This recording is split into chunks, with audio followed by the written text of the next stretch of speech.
Okay, students, good morning. This is lecture number 4, and today we will discuss solution of LPP by graphical method, part 2. हम लोगों ने last lecture में graphical method start किया था और हम लोगों ने 3 केस डिस्कस किए थे, ठीक है, जो कि था हमारा ऑप्टिमल सोल्यूशन, अनबाउंडेड और इनफीजिबल। एक केस हमारा रह गया था, वो हम लोग आज डिस्कस करेंगे, और एक प्रॉपर क्वेश्चन जैसा हमारा एग्जाम में आता है हम लोग बिल्कुल वैसे प्रैक्टिस करने की कोशिश करेंगे। जैसे कि हमारा क्वेश्चन आएगा तो पहला पार्ट हमारा क्या होता है, उसको फॉर्मुलेट करना। फॉर्मुलेट करने के बाद हम उसको सॉल्व करेंगे, ठीक है। तो जैसे मैंने आपको बताया कि हमारे पास टोटल जो है 4 केस होते हैं। पहला होता है आपका ऑप्टिमल सोल्यूशन, दूसरा मैंने बताया आपको अनबाउंडेड, तीसरा होता है infeasible, and fourth one is the multiple optimal solution, यानी जिसमें आपके पास सोल्यूशन अलग अलग आए बट जो सोल्यूशन की वैल्यू है वो आपकी सेम आती है, ठीक है। तो उस केस को बोलते हैं हम लोग मल्टीपल ऑप्टिमल सोल्यूशन। थोड़ा सा रिवाइज भी कर लेते हैं हम लोग एलपीपी को फटाफट। जो बच्चों ने क्लास पहले की नहीं करी है उनको हो जाएगा रिवाइज। जो ये एलपीपी प्रॉब्लम है इसको हम शॉर्ट में बोलते हैं, इसका फुल फॉर्म है हमारा लीनियर प्रोग्रामिंग प्रॉब्लम, को पता होना चाहिए। उसके बाद ये जो टेक्निक है हमारी, this technique is used to find the optimising solution. जो भी हमारा फंक्शन दिया हुआ है उसका हम लोग सोल्यूशन, ऑप्टिमाइज सोल्यूशन हम लोग निकालते हैं इसमें।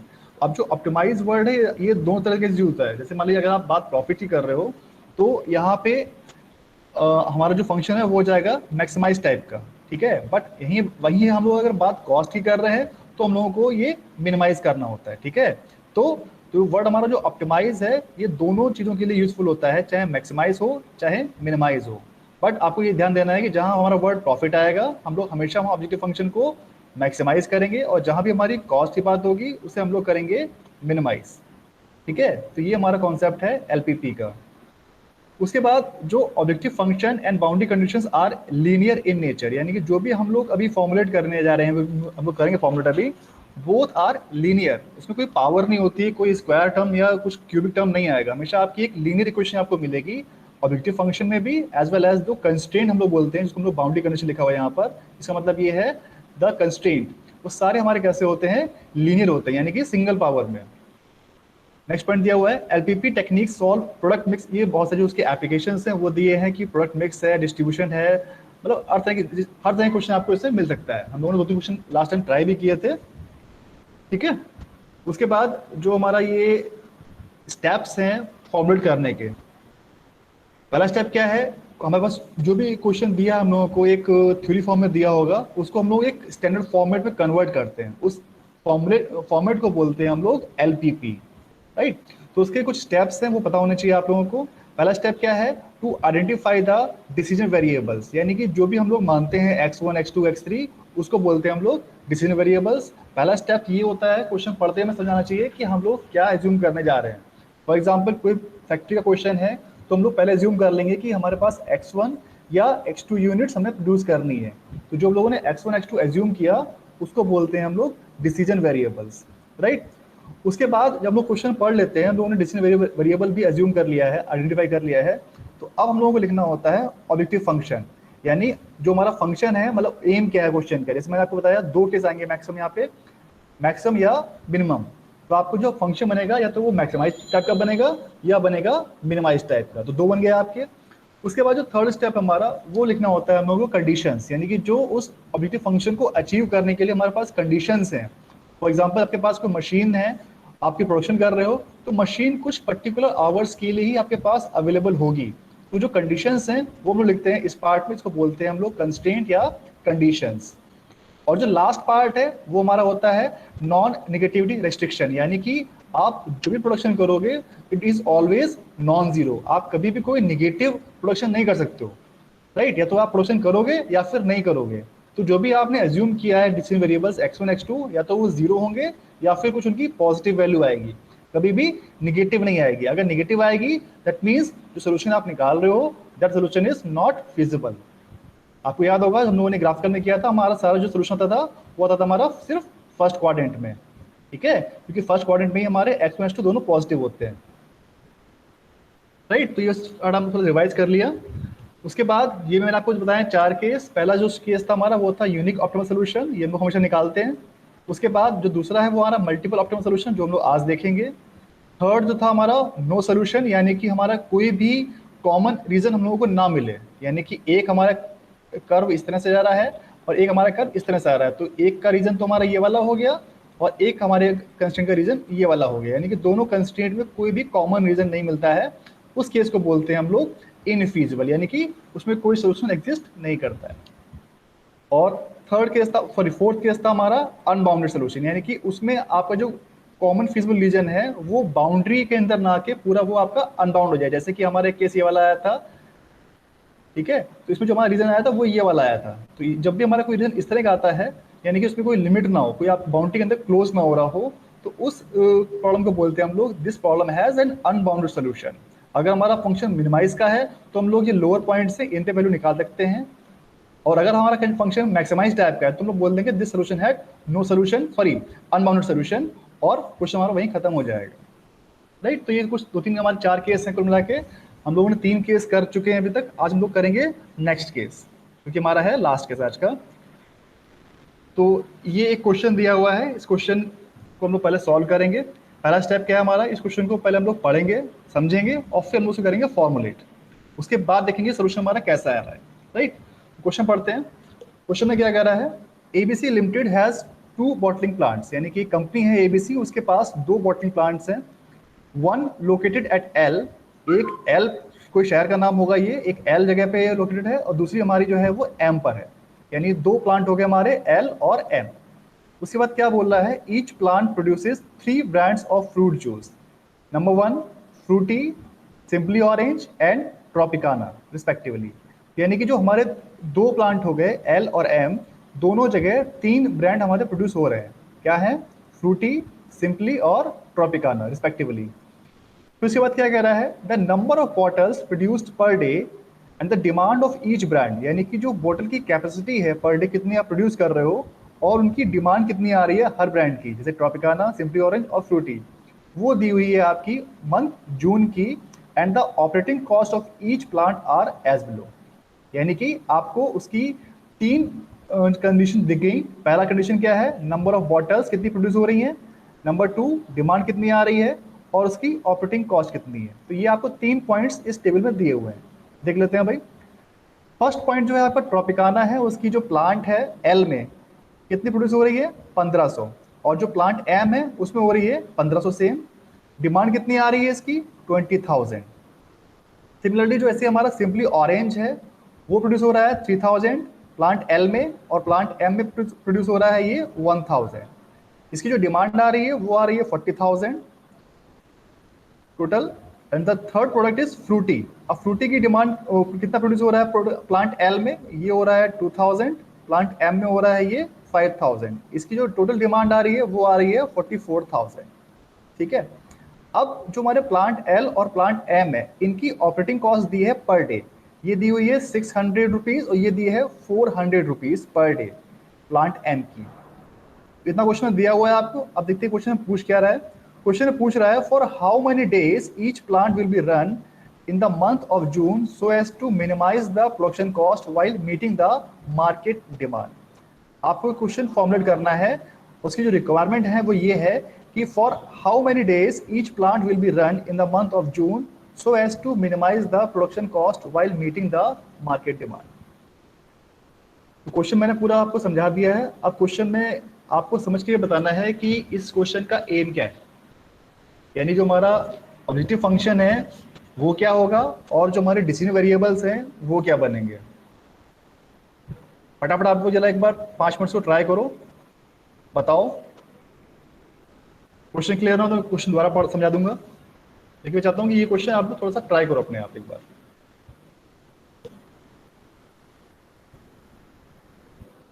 पहला स्टेप क्या है, पहला स्टेप ये हमारा है कि to find out the decision variables, यानी हम लोग डिसीजन वेरिएबल्स किसको मानेंगे। उसके बाद दूसरा स्टेप ये है कि जो हम लोग डिसीजन वेरिएबल्स लिए हैं उसके बेस पे हम लोगों को डिसाइड करना होता है हमारा ऑब्जेक्टिव फंक्शन। अब वो मैक्सिमाइज का होगा, मिनिमाइज का होगा, ये थोड़ा दिमाग लगाओ भाई आप लोग। अब बताओ मुझे, आप लोग चैट बॉक्स में भी बता सकते हो जिसको हो जाए।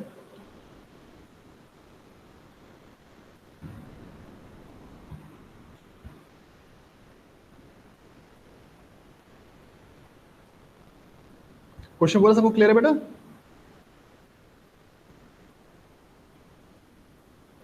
Yes sir. सर आप यही रहने दीजिए सर, इसे एक बार क्वेश्चन को हाँ, स्क्रीन मैं पे। इसको ऐसे छोड़ रहा हूँ।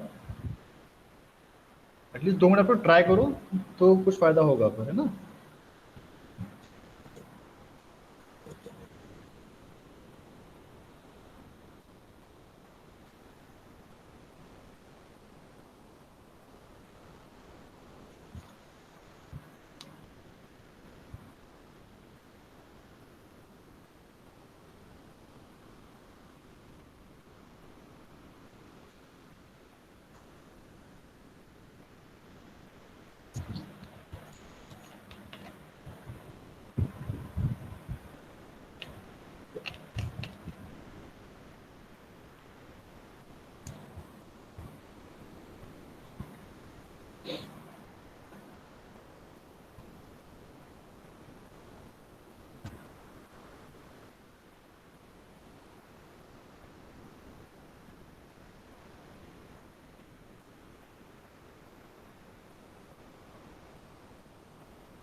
कुछ हुआ भाई, किसी का सोच निकला?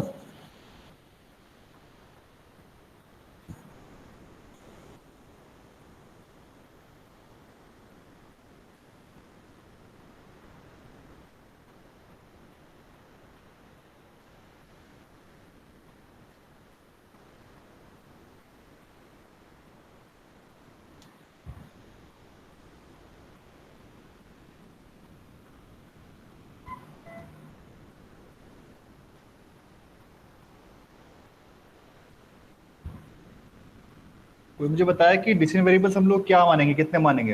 कोई बताए। क्वेश्चन पूरा पढ़ लिया हम लोगों ने, काफी टाइम दे दिया। बताइए भाई।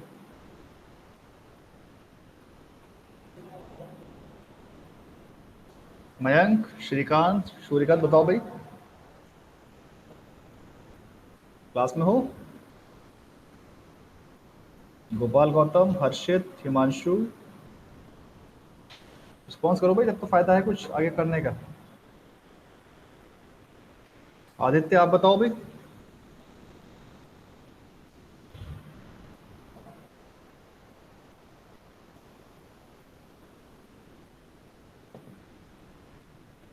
मयंक, तोमर, आप बताइए बेटा। क्लास में हो आप?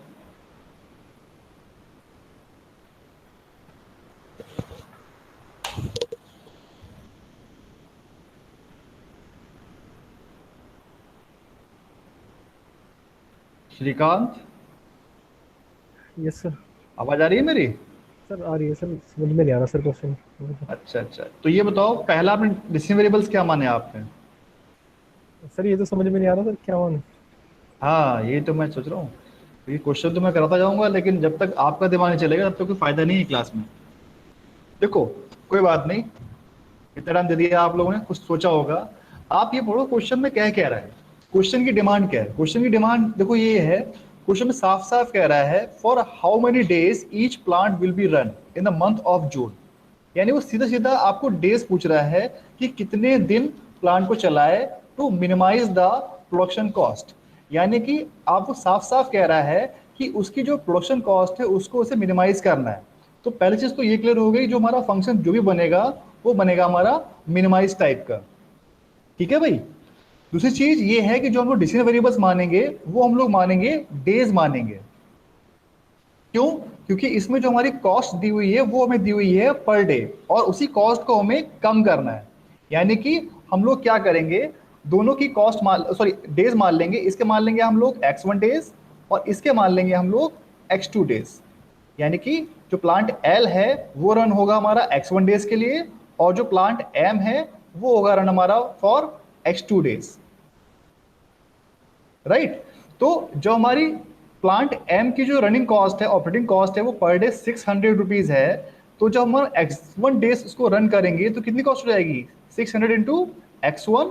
सिमिलरली जो हमारी प्लांट एम है इसकी कॉस्ट कितनी है, 400, और हम लोग कितना इसको दिन रन करने वाले हैं, x2 डेज, तो यानी कि 400 इंटू x2, तो ये हो जाएगी total operating cost of plant M, and this will be the total operating cost of plant L. तो जब इन दोनों को हम लोग सम कर देंगे तो क्या आ जाएगा, टोटल प्रोडक्शन कॉस्ट, यानी कि दोनों के प्लांट को जो रन करने की कॉस्ट आएगी वो हमारा टोटल सम आ जाएगा।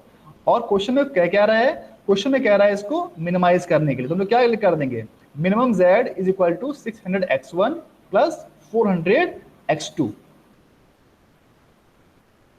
तो मैं आया भाई? Yes sir.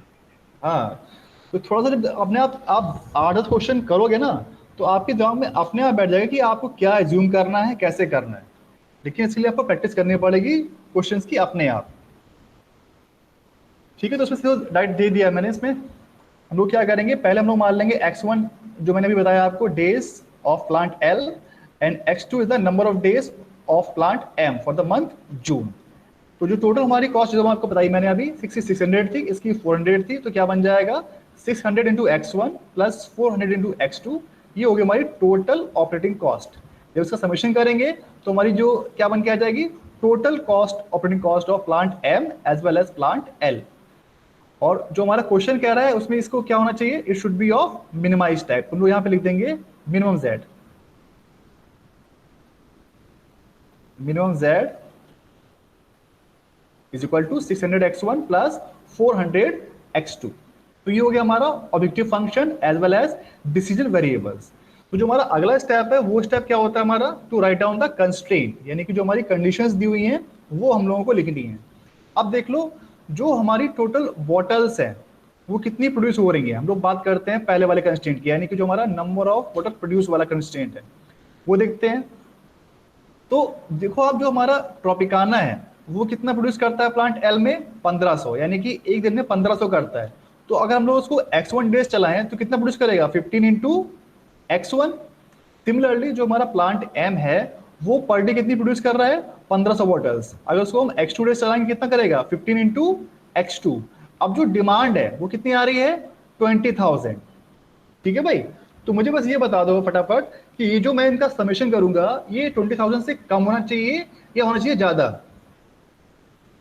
सर ज्यादा होना चाहिए सर। सर ज्यादा होना चाहिए। सभी लोग कह रहे हो? दिमाग लगाओ भाई, क्योंकि क्वेश्चन में ऐसे कंफ्यूज होता है कि लेस देन होगा, ग्रेटर देन होगा, या इक्वल टू होगा।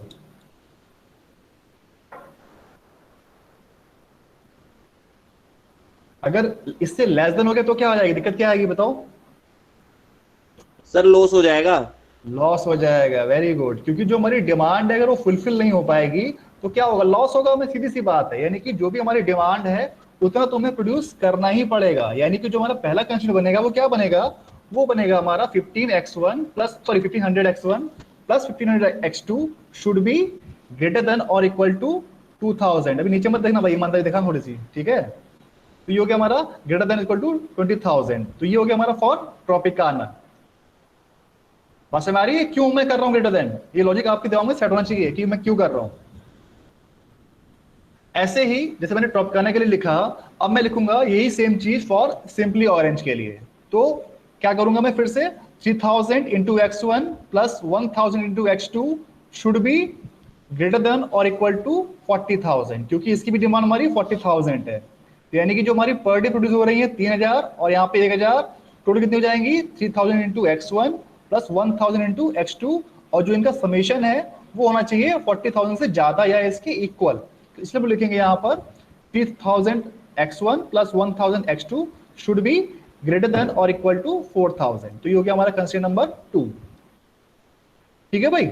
अब सिमिलरली जैसे हम लोगों ने दो कंस्ट्रेंट लिखे हैं, सेम हाथ थर्ड भी ऐसे हो जाएगा। फ्रूटी वाला भी, फ्रूटी में क्या बोल रहा है, 2000 x1 plus 5000 x2 should be greater than और इक्वल टू 44,000। तो ये आपका तीसरा क्वेश्चन दो इस तरह बन गया। ये वाला, यहाँ पर x1 आएगा, ठीक। तो ये हमारे तीनों बन चुके हैं कंस्ट्रेंट, अब ऑब्जेक्टिव फंक्शन बन चुका है हमारा। अब लास्ट में क्या बच रहा है, एक नॉन नेगेटिविटी रिस्ट्रिक्शन। ये हमेशा अपने आप लिखनी होती है, क्योंकि हम लोग जो भी डेज लेंगे वो हमारे डेज या तो होंगे या फिर पॉजिटिव होंगे या फिर जीरो होंगे, कभी भी नेगेटिव डेज नहीं होते। तो यहाँ पे क्या लिखेंगे हम लोग, x1 x2 both are non zero, both are non negative, ठीक है भाई। तो ये हो गया हमारा फॉर्मुलेशन ऑफ द एलपीपी। और आई थिंक 3-4 क्वेश्चन के बाद भी आप लोग अभी भी अपने आप फॉर्मुलेट नहीं कर पा रहे हो, इसका मतलब ये है कि आप लोग बिल्कुल भी प्रैक्टिस नहीं कर रहे हो। तो ये वो हमारा सिर्फ आधा पार्ट हुआ है। अब इसके बाद जो आधा पार्ट है वो इसका हमें निकालना होता है सोल्यूशन। तो सोल्यूशन हम लोग अभी इसको ग्राफिकल से सीख रहे हैं, तो हम लोग अभी ग्राफिकल से ही करेंगे इसको। ग्राफिकल में हमारा पहला स्टेप क्या होता है कि जो भी हमारे कंस्ट्रेंट दिए हुए हैं उन कंस्ट्रेंट को हमें करना होता है convert into the linear equation, यानी कि इक्वलिटी में कन्वर्ट करना है। लीनियर तो है ही हमारी, हमें इसे कन्वर्ट करना है इनटू द इक्वलिटी। यानी कि जो हमारा पहला कंस्ट्रेंट लिखा हुआ है 15x1 plus 1500x2 should be equal to, ये जो हमने साइन लगा रखा है यहाँ पे ग्रेटर देन का, उसे हम लोग हटा देंगे और लिख देंगे यहाँ पे इक्वल टू, ऐसे लिख देंगे दूसरे को भी इक्वल टू। तुम्हारे पास 3 इक्वेशन आ जाएंगी, ठीक है। अब इन तीनों इक्वेशंस को हमें प्लॉट करना है ऑन ग्राफ पेपर। तुम्हारे लिए बहुत आसान है, हम लोग क्या करेंगे, दोनों में मतलब दोनों हर लाइंस के हम 2 निकाल लेंगे कोऑर्डिनेट्स पॉइंट्स, यानी कि हमें कोई भी लाइन ड्रॉ करने के लिए एटलीस्ट 2 पॉइंट चाहिए होते हैं। ये तो बेसिक कंडीशन होती है, पता ही होगा आप लोगों को। तो 2 कोऑर्डिनेट निकालने के लिए हम लोग क्या करेंगे, हम लोग एक बार x1 0 मान लेंगे, दूसरी बार हम लोग x2 को 0 मान लेते हैं। तो जैसे इसमें अगर आप एक बार x1 को 0 मान लो तो x2 वैल्यू क्या आ जाएगी, 20,000 डिवाइड बाय 1500, तो कुछ आपको वैल्यू मिल जाएगी यहाँ से x2 की। सिमिलरली ऐसे ही जब आप दूसरी बार x2 को 0 मान लोगे तो हमें मिल जाएगी वैल्यू कुछ x1 की, ठीक। सिमिलरली ऐसे हमें तीनों इक्वेशंस के लिए टोटल में 6 चाहिए कोऑर्डिनेट्स, जो हम लोगों को हर सारे कोऑर्डिनेट्स मिल जाएंगे। फिर उसको हम लोग प्लॉट करेंगे ग्राफ पेपर पे, और जैसे इनके साइन दिए हुए हैं उसके साइन के अकॉर्डिंग हम लोग अपना कॉमन फिजिबल रीजन निकालेंगे, जो अभी तक हम लोग निकालते आ रहे थे, ठीक है भाई। मैं फिर से 5 मिनट दे रहा हूँ, फटाफट आप लोग इसके निकाल के दिखाओ कि कोऑर्डिनेट्स क्या बन रहे हैं। तीनों क्वेश्चंस लिखिए पेपर पे और उनके तीनों के मुझे बताइए कोऑर्डिनेट्स क्या आ रहे हैं। बहुत सिंपल है, ट्राई करो एक बार।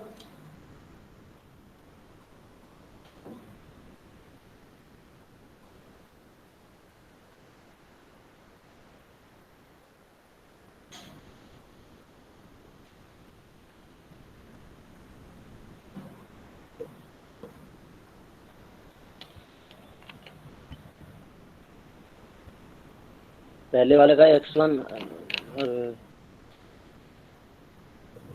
हाँ बोलो बोलो बोलो, सही गलत कुछ तो बोलो भाई, तो मालूम पड़ेगा आप सही कर रहे हो गलत कर रहे हो। सर मैं सोल्व कर रहा हूँ सर। पहले वाले का x1 x2 13 अरे कितने आ रहे हैं, 13 13.33 13.33, हाँ सही है। तो एक हमारा बन जाएगा, क्या बन जाएगा कोऑर्डिनेट्स, देखो बहुत बढ़िया, गुड। ये बन जाएगा हमारा 13.33 कॉमा 0, एक बन गया हमारे पास कोऑर्डिनेट ये वाला। और जो हम लोग x1 0 कर देंगे तो बन जाएगा हमारे सामने 13.33। तो ये आ गया मेरा दूसरा कोऑर्डिनेट, यानी कि मेरे को फर्स्ट लाइन के दोनों मिलके कोऑर्डिनेट। समझ आ रही है भाई। तो ऐसे हमारा एक हो गया, ऐसे मुझे अब दूसरा निकालना है। दूसरा निकाल लो भाई। फिर से हम लोग क्या करेंगे, इसमें x1 0 मान लो या x2 0 मान लो, पहले जो भी मानना है। तो क्या निकल के आ जाएगा, मैंने मान लिया x2 0 मान लिया, तो क्या निकल के आएगा 40,000 डिवाइड बाय 3,000, ये हो जाएगा फिर से 13.33, ये जाएगा 13.33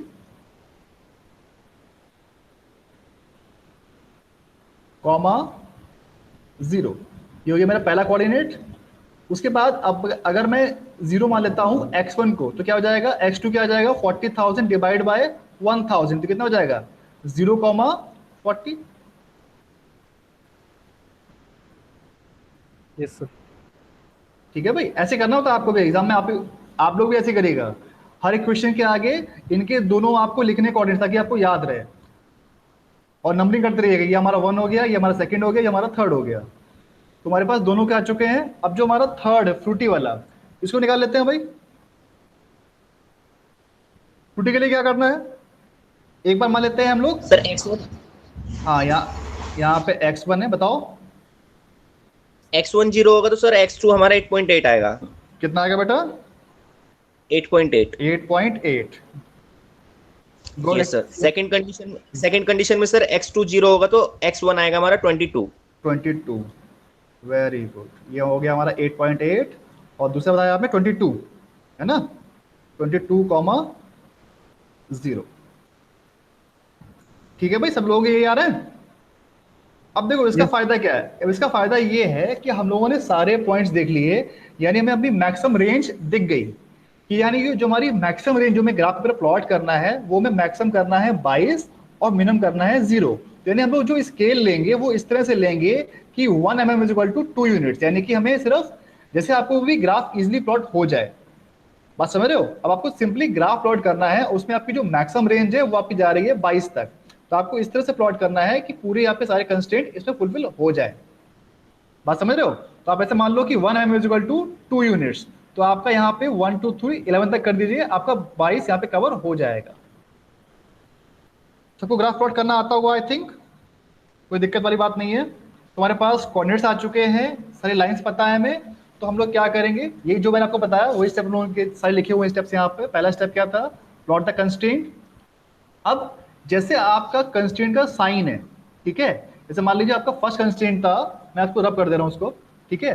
तो जो हमारा फर्स्ट कंस्ट्रेंट था वो था हमारा ग्रेटर देन टाइप का। तो यानी जब हम उसको प्लॉट करेंगे तो थंब रूल यही है कि जब भी आपका कंस्ट्रेंट का साइन ग्रेटर देन का होगा तो जो आपका कॉमन रीजन आएगा वो आप फिजिबल रीजन आएगा वो आपका आएगा ओरिजिन से अवे, यानी कि ओरिजिन से जाता हुआ। अगर ये कंस्ट्रेंट आपका लेस देन टाइप का है तो जो आपका रीजन आएगा वो आएगा टुवर्ड्स द ओरिजिन। अब जो चीज मैं बोल रहा हूँ वो देख लीजिए, यहाँ से हम लोग क्या करते हैं इस तरह से। मान लीजिए आपके पास ये कर्व आ गया, तो मैं जो बोल रहा हूँ वो ये कह रहा हूँ कि अगर इसका कंस्ट्रेंट हमारा ग्रेटर देन का है तो जो लोग रीजन लेते हैं वो लेते हैं ओरिजिन से अवे, यानी कि ओरिजिन से दूर इस तरफ, ठीक है। बट अगर यहीं पे हमारा कोई कंस्ट्रेंट लेस देन टाइप का होता, ठीक है, तो और आपका कंस्ट्रेंट ये है, तो जो हम लोग रीजन लेंगे वो लेंगे हम लोग रीजन ये वाला टुवर्ड्स द ओरिजिन। इसका मतलब ये जो मैं बोल रहा हूँ, राइट। तो आपके पास सारे कोऑर्डिनेट्स आ चुके हैं, फटाफट कर्व प्लॉट करिए आप x1 x2 एक्सिस लेके, और देखिए कि कौन कौन से आपके कॉमन रीजन निकल के आ रहे हैं। जैसे आपके निकल के आ जाएंगे फिर हम उसमें निकालेंगे कॉर्नर पॉइंट्स, यानी कि जो हमारे कॉमन फिजिबल रीजन है उसके निकालेंगे कॉर्नर पॉइंट्स, और उन पॉइंट्स को रख के देखेंगे इनटू द ऑब्जेक्टिव फंक्शन। जहां पे वैल्यू हमारी मिनिमम आ जाएगी वो हो जाएगा सोल्यूशन हमारा। ठीक है भाई, वही सारी चीजें यहाँ पे लिखी जो मैं आपको बता रहा हूँ।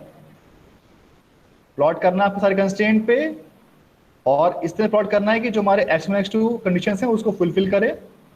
Identify the feasible region, identify the corner points, evaluate the corner points, और लास्ट है the corner point that has the best value. अब बेस्ट का मतलब क्या है, यहाँ पे मिनिमम का है, तो जहाँ पे हमारी मिनिमम वैल्यू आएगी वो हो जाएगा हमारा सोल्यूशन। लिखा भी यहाँ पर है डिपेंडिंग अपॉन द फंक्शन कि मैक्सिमाइज या मिनिमाइज किस तरह का फंक्शन हमारा है।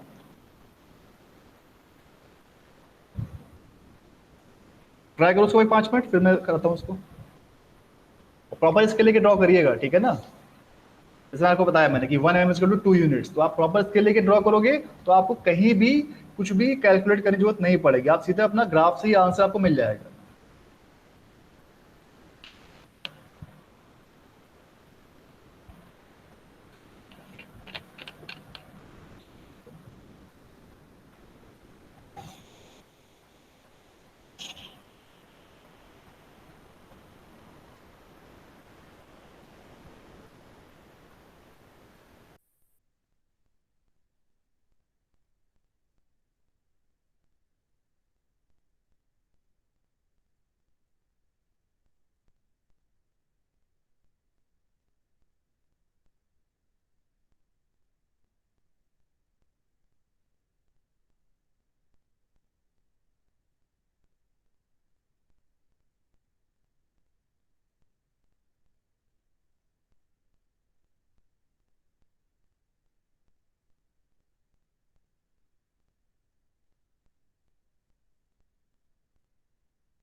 ट्राई कर रहे हो भाई?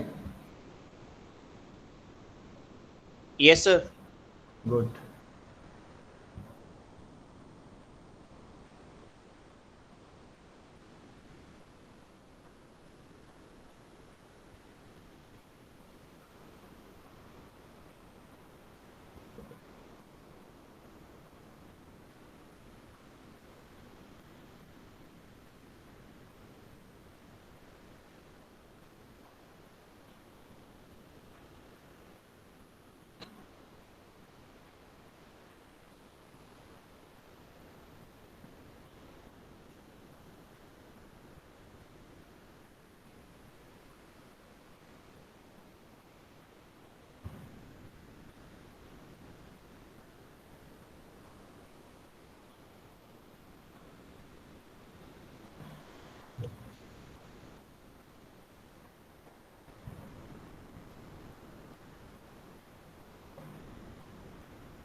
कुछ कॉमन रीजन निकल के आ रहा है भाई? सर इसमें 3 कॉर्नर पॉइंट आएंगे सर? हैं? सर कॉर्नर पॉइंट जाएंगे सर, 3 आएंगे सर इसमें? आपके कितने आ रहे हैं?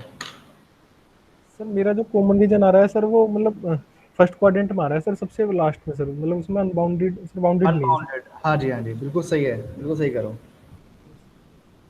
तो आपके 3 पॉइंट्स दिख रहे होंगे आपको, एक आ रहा होगा आपका एक्स एक्सिस पे, एक आ रहा होगा आपका वाई एक्सिस पे, और एक कहीं बीच में आ रहा होगा। ये सर एक बीच में आ रहा है सर। हाँ सही किया है। बाकी लोग ट्राई कर लो, फिर दिखाता हूँ मैं इसको, ठीक है ना? अभी बाकी लोग ट्राई कर रहे हो या मैं दिखाऊँ फिर आगे?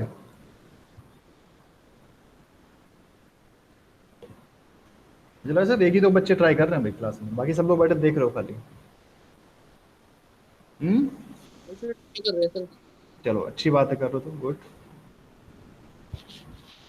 बहुत सिंपल तरीका है, आपको बस लाइंस ड्रॉ करनी है और जो हमारे कंस्ट्रेंट का साइन है आपको उसके अकॉर्डिंग चलना है, और कुछ नहीं करना।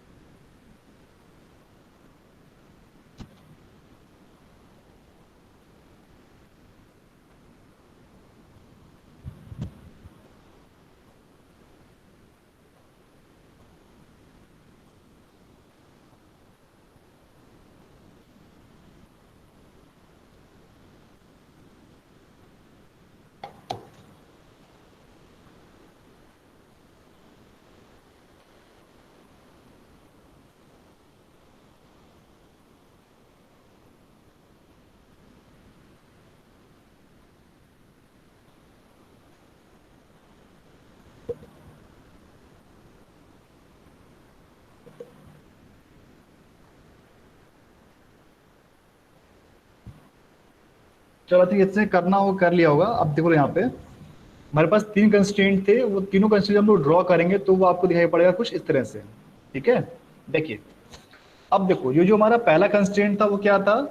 पहला था हमारा 1500x1 plus 1500x2 is equal to 2000। तो जो हमारा आया था वो आया था 13.33,0 और 0,13.33। तो वो उन्होंने प्लॉट देखो यहाँ पे किया हुआ है। ये हो गया 0,13.33 और ये हो गया 13.33,0। तो ये हो गया हमारा कंस्ट्रेंट नंबर 1। अब देखो इसमें क्या था कि जो हमारा कंस्ट्रेंट का साइन था वो था हमारा ग्रेटर देन का, तो जो रीजन हम लोग लेंगे वो लेंगे लाइन के इस तरफ, यानी कि ये वाला रीजन पूरा हमारा हो जाएगा, ठीक है? तो हम लोगों ने प्लॉट किया। उसके बाद जो हमारा अगला कंस्ट्रेंट था वो था हमारा 3000x1 plus 1000x2 is equal to 4000, ठीक है? तो इसका कितना आया था भाई हमारा पॉइंट्स? इसके हमारे पॉइंट्स आए थे ये वाले 8.8, और ये वाले आए थे ये वाला, ठीक है ना? तो इसका जो हमारा कंस्ट्रेंट था वो कैसा था? ग्रेटर देन था, तो वो हमारा आ जाएगा इस तरफ से रीजन। ऐसे हमारा जो थर्ड वाला था वो था हमारा पॉइंट ये वाला 2000x1 plus 5000x2 is equal to 44,000। तो ये हमारा आया था 0,22। तो ये था हमारा ये वाला, सॉरी ये था हमारा 0,22 और 8.8। तो इसका भी देखो हमारा कंस्ट्रेंट किस तरह था? ग्रेटर देन था, तो जो रीजन लेंगे हम लोग वो लेंगे इस तरफ। तो अब देखो जो हमारे तीनों कंस्ट्रेंट बन के आ गए, उन तीनों में जो कॉमन रीजन है वो आपको दिख रहा है इस पिंक कलर से, यानी कि जो हमारे तीनों में कॉमन है वो हमारा रीजन ये वाला है। और ये जो रीजन हमारा आया है, ये रीजन हमारा आया है किस तरह का, अनबाउंडेड, यानी कि जो सोल्यूशन हमारा फिजिबल रीजन है वो हमारा कैसा है, अनबाउंडेड, यानी कि इसका सोल्यूशन अगर हमारा मिनिमाइज टाइप का है तब तो हम लोग आंसर इसका निकाल पाएंगे। अगर ये होता हमारा मैक्सिमाइज टाइप का तो हम लोग ले देते this solution is unbounded solution.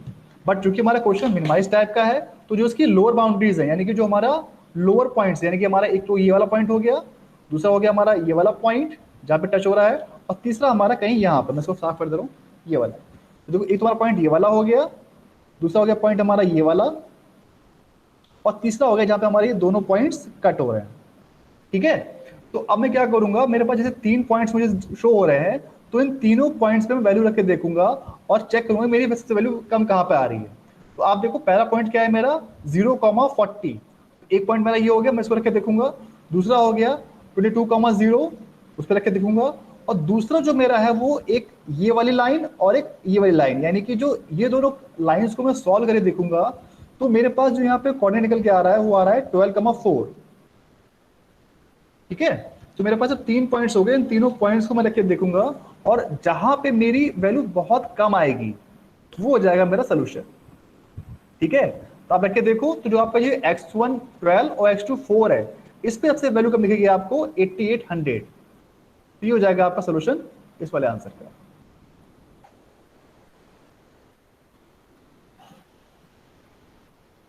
ठीक है, यस अब दिक्कत आपको कहां पर आएगी, दिक्कत आपको आएगी इसके कोऑर्डिनेट निकालने में। तो इसका बहुत सिंपल तरीका ये है कि आपके पास कैलकुलेटर है, ठीक है ना, आप क्या करो, इन दोनों जो कंस्ट्रेंट हमारे यहाँ पे क्रॉस हो रहे हैं, इन दोनों को यहाँ पे कैलकुलेटर में टाइप कर दो। आपके पास मोड होता है इसमें इक्वेशन का, ठीक है, इक्वेशन में जाओ और अननोन लगा दो 2, ठीक है, 2 लगा दो, उसके बाद अपनी पूरी इक्वेशन आप टाइप कर दो वहां पर। तो जो भी सोल्यूशन आपका निकल के आएगा वो आपका जो देगा वही इसके हो जाएंगे कोऑर्डिनेट्स जहां पे आपकी दोनों लाइन क्रॉस हो रही हैं। ठीक है, तो ये मैंने आपको तरीका बताया थोड़ा सा क्या बोलते हैं जुगाड़ वाला, बट जब आप एक्चुअल में इसको प्रॉपर्ली स्केल लेके ड्रॉ करोगे तो आपको इसके पॉइंट्स ऑटोमेटिकली बिल्कुल एक्यूरेट मिलेंगे। राइट, तो इसमें कोई दिक्कत होने वाली नहीं चाहिए मेरे ख्याल से, क्वेश्चन को सबको समझ में आ गया होगा। ऐसे ही करते हैं हम लोग क्वेश्चन। अब फटाफट हम लोग ये क्वेश्चन और देख लेते हैं। ये 4 केस थे जो बताया मैंने आपको। जो अगला केस था हमारा वो था हमारा मल्टीपल ऑप्टिमल सॉल्यूशन, जो मुझे अभी बताना था आपको। तो क्वेश्चन देखते हैं फटाफट। हमारे पास एक फॉर्म दी हुई है, उसमें हमारे पास 3 मशीन्स हैं, lathe, milling machine, grinding machine, यानी कि हमारे पास लेथ, मिलिंग और ग्राइंडिंग, ठीक है, प्रोड्यूसेस 2 मशीन पार्ट्स, यानी कि हमारे पास 3 मशीन्स हैं, 2 पार्ट्स को प्रोड्यूस कर रही है। Following table represents the machining time required, यानी कि कितना टाइम लगता है उसको मशीनिंग करने में फॉर ईच पार्ट, वो दिया हुआ है। और वो मशीनिंग टाइम, यानी कि वो मशीन कितने टाइम के लिए अवेलेबल है वो दी हुई है हमारे सामने टेबल में। और उसका प्रॉफिट भी दिया हुआ है हर मशीन का, यानी कि पर मशीन हमें कितना प्रॉफिट हो रहा है वो दिया हुआ है। 3 चीज दी हुई है। पहली चीज क्या है, मशीनिंग टाइम दिया हुआ है, यानी कि मशीनिंग टाइम, यानी कि एक पार्ट को मशीन करने में टाइम कितना लगता है एक मशीन पे, तो वो दिया हुआ है। दूसरा मशीनिंग टाइम अवेलेबल, यानी कि वो मशीन कितने टाइम के लिए अवेलेबल है। उसके बाद थर्ड प्रॉफिट दिया हुआ है हर मशीन पार्ट्स का। ठीक, देखते हैं जो हमारा first machine time required for part 1, lathe पे लगते हैं इसको 12 मिनट, मशीन 2 पे लगते हैं इसको, सॉरी मैं अगर बोल गया, जो पार्ट 1 है उसको लेथ पे लगते हैं 12 मिनट और जो पार्ट 2 है उसको लगते हैं 6 मिनट्स। अब जो ये अवेलेबिलिटी है लेथ की वो है हमारी 3000 मिनट्स, राइट। उसके बाद जो मिलिंग मशीन है उस पे लगते हैं, पार्ट 1 को लगता है 4 मिनट और जो पार्ट 2 है उसको लगते हैं 10 मिनट्स। अब जो मशीन हमारी अवेलेबल है वो है हमारे लिए 2000 मिनट्स के लिए अवेलेबल है पर वीक। सिमिलरली जो हमारी थर्ड मशीन है ग्राइंडिंग मशीन, वो उस पे पार्ट 1 को लगते हैं हमारे 2 मिनट्स और जो पार्ट 2 है उसको लगते हैं 3 मिनट्स। अब जो ये मशीन अवेलेबल है हमारे पास वो है 900 मिनट्स पर वीक के लिए। अब जो हमारा ये पार्ट 1 है उसका प्रॉफिट दिया हुआ है 40 रुपीज और पार्ट 2 का दिया हुआ है 1000 रुपीज। अब क्वेश्चन में क्या कह रहा है, क्वेश्चन में कह रहा है find the number of parts 1 and 2 to be manufactured per week to maximize the profit. ठीक है भाई, क्या कह रहा है, find the number of parts 1 and 2 to be manufactured per week to maximize the profit. तो बताओ फटाफट भाई, इसमें हम लोग क्या मानेंगे, x1 x2 किसे मानेंगे? सर नंबर ऑफ पार्ट्स को। नंबर ऑफ पार्ट्स को, वेरी गुड। क्योंकि हमें इजीली दिख रहा है कि हम लोगों को पार्ट्स ही जो है ऑप्टिमाइज करने हैं, तो वो सीधी सी बात है, पार्ट्स को मान लेते हैं x1 और x2। तो जो पार्ट 1 है उसको मान लेते हैं हम लोग x1, और जो हमारा पार्ट 2 है उसे मान लेते हैं हम लोग x2। ये हो गया x1, ये हो गया हमारा x2। ठीक है भाई, समझ आ रही है बात? आगे बढ़ू। Yes sir. अब जैसे हमारा प्रॉफिट हो जाएगा, कितना हो जाएगा, जैसे हमने मान लिया कि पार्ट 1 की हमने मान ली x1 यूनिट्स और पार्ट 2 की मान ली हमने x2 यूनिट्स, तो प्रॉफिट कितना हो जाएगा? क्योंकि पर यूनिट हमें दिया हुआ है 40 x1 पार्ट 1 का और 100 दिया हुआ है पार्ट 2 का, तो हो जाएगा 40 into x1 plus 100 into x2। ये क्या हो जाएगा? Total profit 40 x1 plus 100 x2। ये क्या निकल के आ गया? ये निकल के आ गया मेरे पास टोटल प्रॉफिट। ठीक है, अब क्या कह रहा है, प्रॉफिट को हमें क्या करना होता है, मैक्सिमाइज या मिनिमाइज? मैक्सिमाइज। मैक्सिमाइज। तो ऑब्वियस सी बात है, फंक्शन कैसा बनेगा हमारा? फंक्शन बनेगा हमारा मैक्सिमाइज टाइप का। देखो यहाँ पर, ठीक है, तो मैंने क्या करा, यूनिट मान ली x1 मान ली पार्ट 1 की, x2 मान ली पार्ट 2 की, जो मैंने बताया आपको, और फंक्शन हमारा प्रॉफिट का है, तो यहाँ बन जाएगा हमारा टोटल प्रॉफिट मैक्सिमाइज टाइप का। ये हो गया हमारा maximum z is equal to 40x1 plus 100x2। समझ आ रहा है भाई कैसे कर रहा हूँ? Yes sir. Yes sir. Good good, very good. बस क्वेश्चन समझ आना चाहिए आपको। उसके बाद देखो कंडीशन क्या कह रही है। कंडीशन क्या बोल रही है कि जो हमारी लेथ मशीन है वो उस पे पार्ट 1 को लगते हैं 12 मिनट्स और पार्ट 2 को लगते हैं 6 मिनट्स, और जो अवेलेबिलिटी है मैक्सिमम अवेलेबिलिटी, यानी कि इतने टाइम के लिए मैक्सिमम अवेलेबल है, वो है हमारा 3000। तो अब टाइम कितना लग जाएगा? जो पार्ट 1 है वो लेथ पे कितना लगेगा? 12 into x1 plus 6 into x2।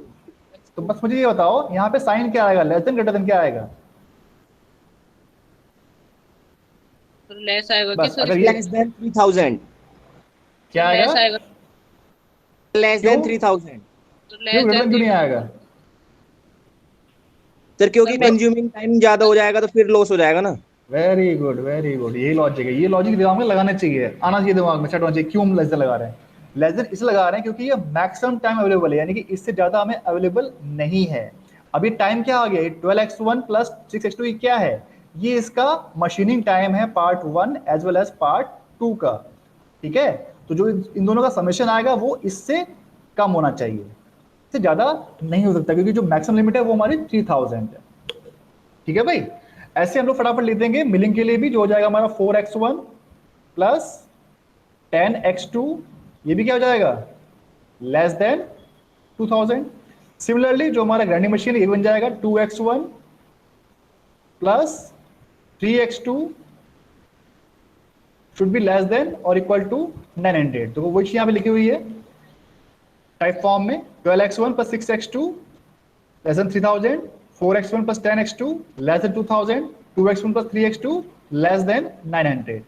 और लास्ट में ये आपको लिखनी होती है ऑटोमेटिकली अपने आप हमेशा, x1 x2 जो भी आपने एज्यूम किए हैं they both are non negative. ठीक है, कितना लगा? मुश्किल से 2 मिनट लगे इसको करने में फॉर्मुलेट। जैसे आपने फॉर्मुलेट कर लिया, अगला स्टेप क्या है? To solve this by graphical method. तो पहला स्टेप क्या है? ग्राफिकल में हम लोग जो भी हमारे कंस्ट्रेंट्स हैं उनको हम लोग कन्वर्ट करेंगे इनटू द इक्वेशन। इक्वेशन में सॉल्व करने के बाद फटाफट फिर से वही काम, हर कंस्ट्रेंट के 2 हमें निकालने हैं कोऑर्डिनेट्स, इसके निकाल लो 2, 2 इसके निकाल लो और 2 इसके निकाल लो, और फटाफट एक ग्राफ पे इसको आप प्लॉट कर लो। ट्राई करोगे भाई? ये बताऊं मैं फटाफट, टाइम हो चुका है आपका। ट्राई कर लेंगे सर, 5 मिनट 7 मिनट तो है सर। चलो आप ट्राई करो, फिर करता हूँ इसको। अब ट्राई करो, मुझे बताओ पहले कोऑर्डिनेट्स क्या आ रहे हैं फर्स्ट कंस्ट्रेंट के, नंबरिंग कर दे रहा हूँ उसकी। ये हो गया हमारा नंबर 1, ये हो गया हमारा नंबर 2 और ये हो गया मेरा नंबर 3। तो मुझे बताओ फर्स्ट कंस्टेंट के क्या आ रहे हैं कोऑर्डिनेट्स? सर 250, पहले के सर, एक तो 250, 0। चलो गुड, सही है। सर 0,500 सर दूसरा वाला। 0,500, क्योंकि तो सिंपल वैल्यू तो आगे मूलवानी हो जाएगा, आपको दिख रहा है। ठीक है भाई, अगला बताओ भाई इसका। Sir 500,0 500,0 sir 0,200 0,200 very good.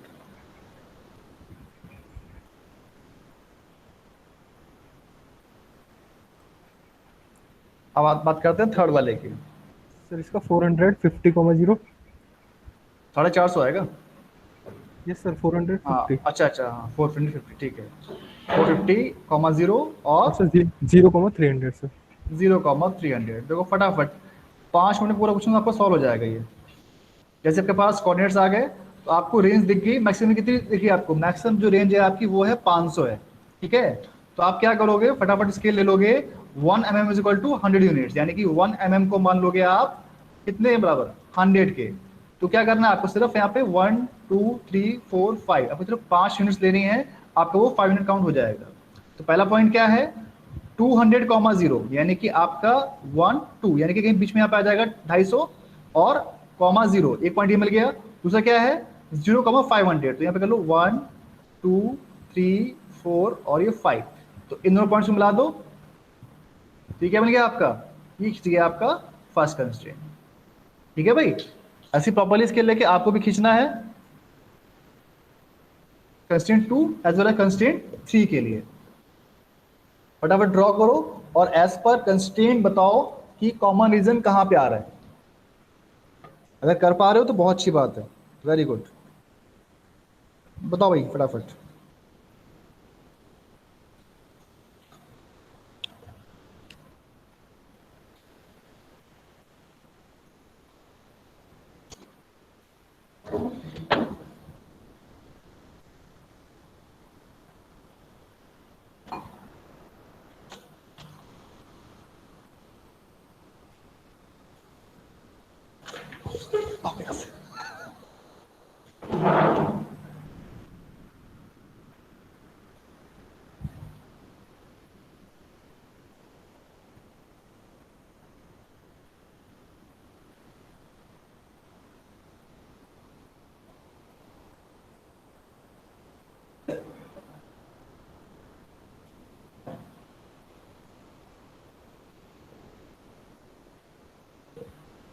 हो गया भाई? Yes sir. चलिए, जिनका हो गया वो लोग मैच करो और जिनका नहीं हुआ वो लोग देखो यहाँ पे कैसे किया मैंने। अब देखो जो हमारा पहला कंस्ट्रेंट था वो क्या था, पहला कंस्ट्रेंट था मेरे पास 12x1 plus 6x2 is equal to 3000। तो पहला क्या था 250,0 और 0,500, तो वो मेरा यहाँ रहा 250 और 500, मैंने ये खींच दिया, इसको मैंने बोल दिया 1। अब देखो यहाँ पे क्या कह रहा था, कंस्ट्रेंट किस तरह का था, लेस देन का था, तो यानी कि जो हमारा रीजन आएगा इसमें जो हम लोग रीजन लेंगे वो लेंगे टूवर्ड्स द ओरिजिन, यानी कि इस तरफ। ठीक है, अगला क्या था मेरे पास 400x1 plus 10x2 is equal to 2000। इसके पॉइंट्स क्या आए थे 500,0 और 0,200। तो 250,0 सॉरी क्या था इसका 500,0 और 0,200। ठीक है, तो 0,200 ये रहा और 500,0 ये रहा, तो आपका दूसरा कंस्ट्रेंट आपका ये वाला हो गया। ठीक है, कंस्ट्रेंट नंबर 2 आपका ये वाला हो गया। अब चूंकि देखो इसमें हमारा कंस्ट्रेंट किस तरह का था, लेस देन टाइप का था, तो यानी कि जो रीजन लोग लेंगे वो लेंगे लाइन के इधर। ठीक है, अब जो हमारा बच रहा है थर्ड कंस्ट्रेंट वो क्या था 2x1 plus 3x2 is equal to 900। तो इसके पॉइंट्स आए थे 450,0 और 0,300। तो ये मैंने ड्रॉ किया है देखो यहाँ पर 0,300 और 450,0, तो ये हो गया मेरा थर्ड कंस्ट्रेंट। राइट, अब चूंकि थर्ड का भी हमारा साइन कैसा था, लेस देन टाइप का था, तो देखो यहाँ पर भी क्या हुआ, ये भी हमारा कर्व होगा टुवर्ड्स द ओरिजिन। राइट, तो अब देखो जो तीनों हमारे कर्व्स हैं, सॉरी तीनों जो कंस्ट्रेंट हैं, इनका जो कॉमन रीजन है वो देखो आपको पिंक कलर से दिख रहा है, ये रहा। ठीक है, तो अब जो हमारा पिंक कलर आया है इसके हमें निकालने होते हैं कॉर्नर पॉइंट्स। तो पहला पॉइंट क्या हो जाएगा हमारा 0,0, दूसरा हो जाएगा 250,0 और तीसरा हो जाएगा 0,200, और जो चौथा पॉइंट आएगा वो आएगा हमारा इन दोनों को सॉल्व करने के बाद। राइट, तो मैंने आपको बता रखा है कि अगर प्रॉपर स्केल लेके ड्रॉ किया होगा तो आप इसको फटाफट यहाँ पे देखो और इसको यहाँ पे देखो, जो इसकी वैल्यू दिख जाएगी वो आपका आंसर हो जाएगा इन दोनों के कोऑर्डिनेट्स का। बट अगर आपको नहीं बना रखा है स्केल से फिर उसको आपको सॉल्व करना है कैलकुलेटर से, जो मैंने आपको बता रखा है। इक्वेशन में जाओ, टू अननोन लगाओ, इक्वेशन दोनों टाइप करो। कौन सी टाइप करनी है आपको? एक तो आपको 1 टाइप करनी है और दूसरी टाइप करनी है आपको 2। तो 1 और 2 की आपको पूरी इक्वेशन टाइप कर देनी है। जो भी आपकी वैल्यू आएगी वो आपका हो जाएगा कोऑर्डिनेट, यानी कि आपकी जो वैल्यू निकल के आएगी वो आपकी आएगी 187.5 और 125, राइट। तो अब हम सारे वैल्यूज को रख के देखोगे और क्या निकालना है आपको? ये फंक्शन में निकालना है मैक्सिमाइज टाइप का। तो आपके जो 2 पॉइंट्स हैं उन पे आपको वैल्यू दिखेगी मैक्सिमम। पहला पॉइंट जो है आपका 0,200 और दूसरा है 187.5, 125, यानी कि जो पॉइंट ये वाला है और जो आपका पॉइंट ये वाला है, इन दोनों पॉइंट्स पे आपको वैल्यू सेम मिल रही है और वो वैल्यू मैक्सिमम भी है। यानी कि जो आपकी कंडीशन होती है मल्टीपल सॉल्यूशन की, वो फुलफिल हो रही है। मतलब यानी कि आपको सॉल्यूशन मैक्सिमम मिल रहा है at the same time 2 points पे। ठीक है, इसी को बोलते हैं हम लोग मल्टीपल ऑप्टिमल सॉल्यूशन।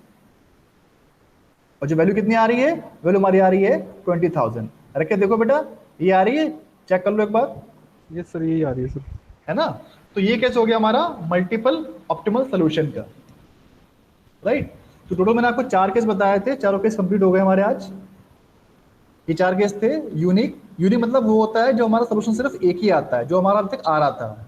मल्टीपल मैंने अभी करा दिया आपको। नो सॉल्यूशन वो होता है जिसमें हमारा कोई भी सॉल्यूशन कॉमन रीजन हमें ना मिले। और अनबाउंडेड अभी आपका लास्ट वाला केस था, वो था आपका। ठीक है ना? तो इस हिसाब से चारों केस खत्म हो गए हमारे ग्राफिकल के। कोई अगर डाउट हो तो पूछो बेटा, कोई पॉइंट समझ में आया हो कहीं पे? हाँ बोलो। सर जो पिछले हाँ वाला जी। केस था ठीक वाला था ना सर? हैं?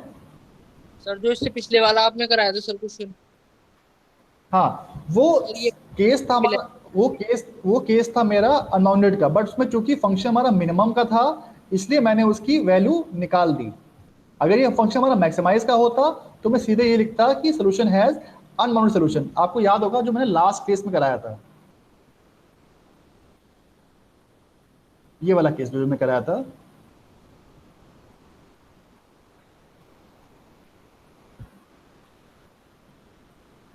ये वाला केस दिख रहा है बेटा? ये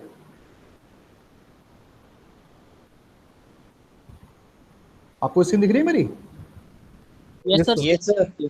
तो इसमें क्या था, ये भी हमारा रीजन कैसा था? ये रीजन हमारा था अनबाउंडेड, बट इसमें क्या कर रहा था, फंक्शन हमारा था मैक्सिमाइज टाइप का। ठीक है, सॉरी।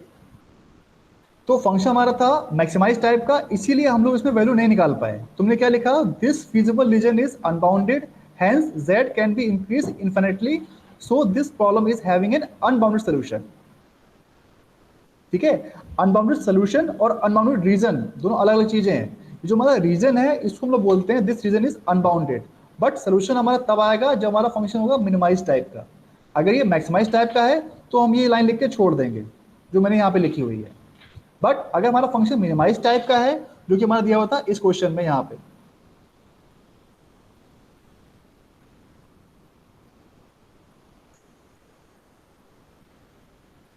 ये रहा। ठीक है, तो ये हमारा जो क्वेश्चन था मिनिमाइज टाइप का था, इसलिए मुझे जो लोअर पॉइंट्स थे इनको मैंने चेक किया और जहां पे मुझे वैल्यू मिनिमम दिखाई थी मैंने वही पॉइंट्स को आंसर बोल दिया। तो कंफ्यूज नहीं होना है। ये जो हमारा रीजन है this region is unbounded, but solution इस वाले मिनिमम वाले केस में हमें सोल्यूशन मिल जाता है। बट अगर फंक्शन हमारा मैक्सिमाइज का है तो फिर हम लोगों को वही लाइन लिखनी पड़ेगी जो मैंने आपको दिखाई थी, राइट। याद रहेगी ये वाली बात? Yes sir. Yes sir. और कुछ डाउट पूछ लो बेटा एक बार, थोड़ा सा क्लास खत्म करते हैं। कुछ और डाउट है? सर ये जो ओपी खन्ना वाली बुक है सर, हाँ। सर इसमें न्यूमेरिकल शायद नहीं है ना सर, कम है ना सर इसमें? नहीं, ओपी खन्ना तो आपकी इंडस्ट्री के लिए है। मैंने आपको बताया था कि ये जो सिलेबस बनाया है आपका, ये सिलेबस बनाया है मिक्सअप है। तो जो आपको बुक देखनी है, आपको ये वाली बुक देखनी है, प्रेम कुमार गुप्ता। ठीक है? Okay sir. सर आपने ये क्लासरूम में डाल रखी है सर? हाँ, ये मैं क्लास खोल रखी है मैंने आपकी, देखो। Okay sir okay. अपनी क्लास में जाओ, बुक्स में जाओ, ये बुक पढ़ी हुई है आपकी प्रेम हिरण गुप्ता?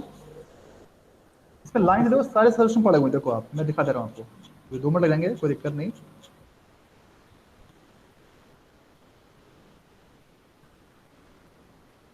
ये देखो आपके सारे क्वेश्चन दिए हैं फॉर्मुलेशन के, इतने क्वेश्चन है कि आप जितना चाहो उतना प्रैक्टिस कर सकते हो आराम से, कोई दिक्कत नहीं, बहुत क्वेश्चन है इसके अंदर। ठीक है, ये पूरी बुक ओआर की बुक है ये, राइट। और ये देखो सारे क्वेश्चन फॉर्मुलेशन दिए हुए हैं लाइन से। ठीक है, उसके बाद इसी में नीचे दिया हुआ है फॉर्मुलेशन का, ये देखो क्वेश्चन दिया फॉर्मुलेशन का, ठीक है ना। उसमें आप चाहो तो लाइन से पढ़ना शुरू कर दो, ये पेज नंबर 130 से स्टार्ट है आपका। ठीक है, तो इसको आप ट्राई करना प्रैक्टिस के लिए। तो जो देखो आपका सिलेबस मैंने आपको बताया 2 हिस्सों में डिवाइडेड है। पहला जो कुछ टॉपिक्स हैं वो आपके इनिशियल के हैं, उसके लिए पढ़नी है आपको ओपी खन्ना। और जो टॉपिक आपके अभी चल रहे हैं, जैसे अभी जो यूनिट 5th है, यूनिट 2nd है, यूनिट 4th है, उससे कुछ पार्ट्स पढ़ने हैं आपको इस बुक से, जो कि आपके ओआर के हैं, जैसे कि पर्ट सीपीएम हो गया, क्यूइंग थ्योरी हो गया, और ये वाले पार्ट्स, ये सारे आपको पढ़ने इस बुक से पढ़ने हैं। ठीक है, ओके सर। तो बुक से देखना आपको काफी हद तक समझ में आ जाएगा। ठीक है ना। ओपी खन्ना की बुक है क्या बस? ओपी खन्ना फर्स्ट है और ये आपकी हिरण गुप्ता है। ठीक है मैं सर ये वाली बुक नहीं है सर वहाँ पे। क्लासरूम में चेक करो बेटा। नहीं है सर। देखो ये मैंने आपकी क्लासरूम खोल रखी है, इस क्लासरूम में यहाँ पे जाओ, क्लास वर्क में जाओ, यहाँ बुक दिख रहा है ये, इस पर क्लिक करो, यहाँ ये बुक मिल जाएगी आपको, 2 बुक्स पड़ी हुई हैं।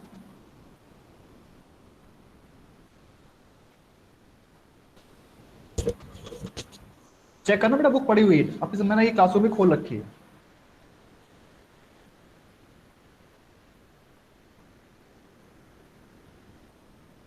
ठीक है बेटा, और कुछ बात, कोई और डाउट?